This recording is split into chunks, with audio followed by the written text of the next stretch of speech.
और अब बात करते हैं सुप्रीम कोर्ट की, जहां दागी नेताओं के मामले में सुप्रीम कोर्ट ने एक बड़ा कदम उठाते हुए ये कहा है कि इसके लिए एक दिशा निर्देश यहां पर जारी कर दिए हैं। सुप्रीम कोर्ट ने एमपी एमएलए के खिलाफ इस पूरे मामलों पर हाई कोर्ट को नजर रखने के लिए कहा है।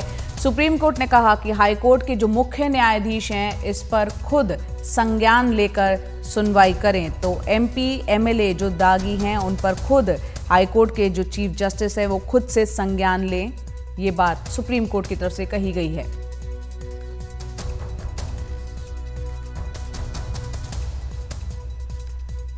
और कुछ क्या कहा है सुप्रीम कोर्ट ने इस पूरे मामले पर, कुछ देर में हमारे सहयोगी आशीष भार्गव हमारे साथ जुड़ेंगे।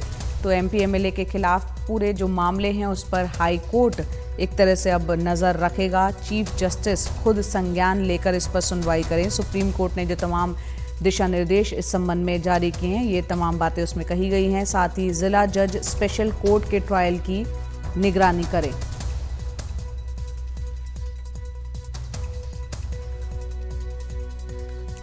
हाई कोर्ट समय पर ट्रायल की अपनी रिपोर्ट मांगे और एमपी एमएलए के ट्रायल के लिए स्पेशल कोर्ट हो। ये तमाम बातें आज सुप्रीम कोर्ट में दागी नेताओं पर किस तरह से सुप्रीम कोर्ट ने एक कदम उठाते हुए दिशा निर्देश जारी किए हैं उसमें ये बातें कही गई हैं। यहाँ तक कि ये कहा गया है कि मौत की सजा के आरोप वाले केस को प्राथमिकता मिले।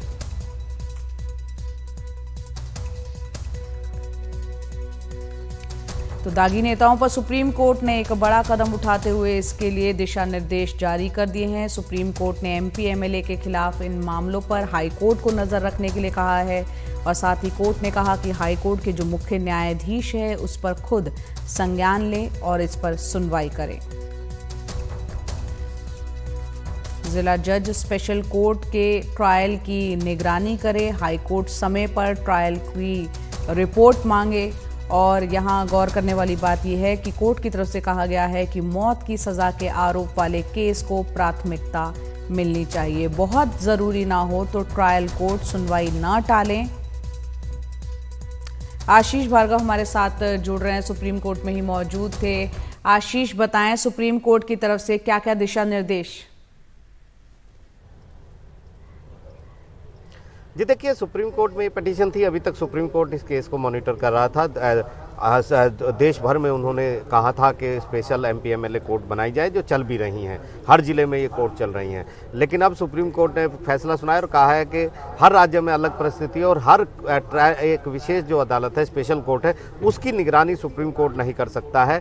इसलिए सुप्रीम कोर्ट ने आदेश दिया है कि जो हाई कोर्ट हैं सारे, वो अपने अपने इलाकों में, अपने अपने राज्यों में जो है जुडिक्शन में, वो स्पेशल जो फास्ट ट्रैक कोर्ट हैं एमपी एमएलए की, उनकी निगरानी करेंगे, ट्रायल की निगरानी करेंगे दागी नेताओं के जो सांसद और विधायक हैं। और साथ ही साथ ये भी कहा है कि चीफ जस्टिस खुद सोमोटो लेकर हर हाई कोर्ट के वो एक केस रजिस्टर करें और तमाम जो ट्रायल एमपी और एमएलए के उनके राज्यों में चल रहे हैं अलग अलग अदालतों में, उन सब की मॉनिटरिंग करें। साथ ही साथ समय समय पर रिपोर्ट ज़रूर मांगी जाए जिला प्रमुख जज से।